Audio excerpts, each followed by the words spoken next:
What are some of these behaviors that we think it is important for us to portray as we communicate with others? I'm going to take you through a few of it. One of it all is that we should pay respect to intellectual property rights. What do I mean with this?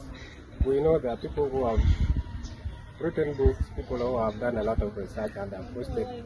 So as we try to communicate, as we try to write reports, as we try to make our own research and do all other things, we should take into mind two-side sources of the information that we get from the internet.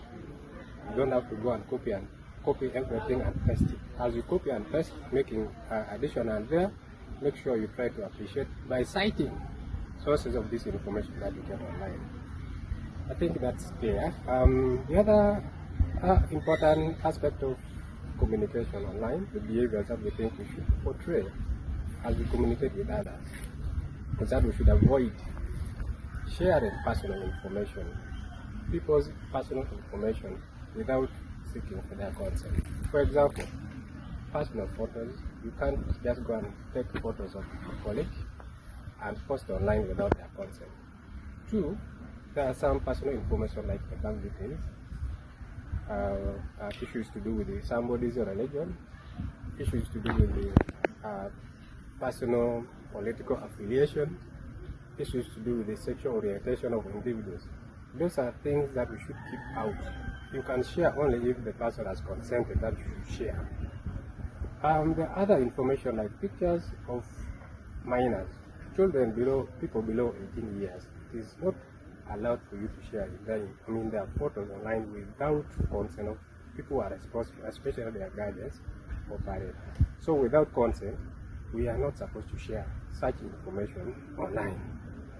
So as we communicate, let us try our best to avoid such behaviors. The other bit is that as we also communicate with others, we should do so by being by being respectful of ourselves and also putting respect for people we are communicating with. What do I mean? Look at the tone that you are trying to communicate. Don't be rude to others.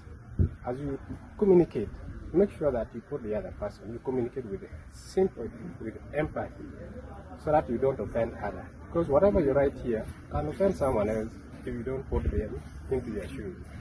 So I think briefly, this is what I can bring to you as far as the behaviors that we should portray and those that we should avoid as we communicate with our colleagues on the internet. Thank you so much. Yes, good morning, good afternoon.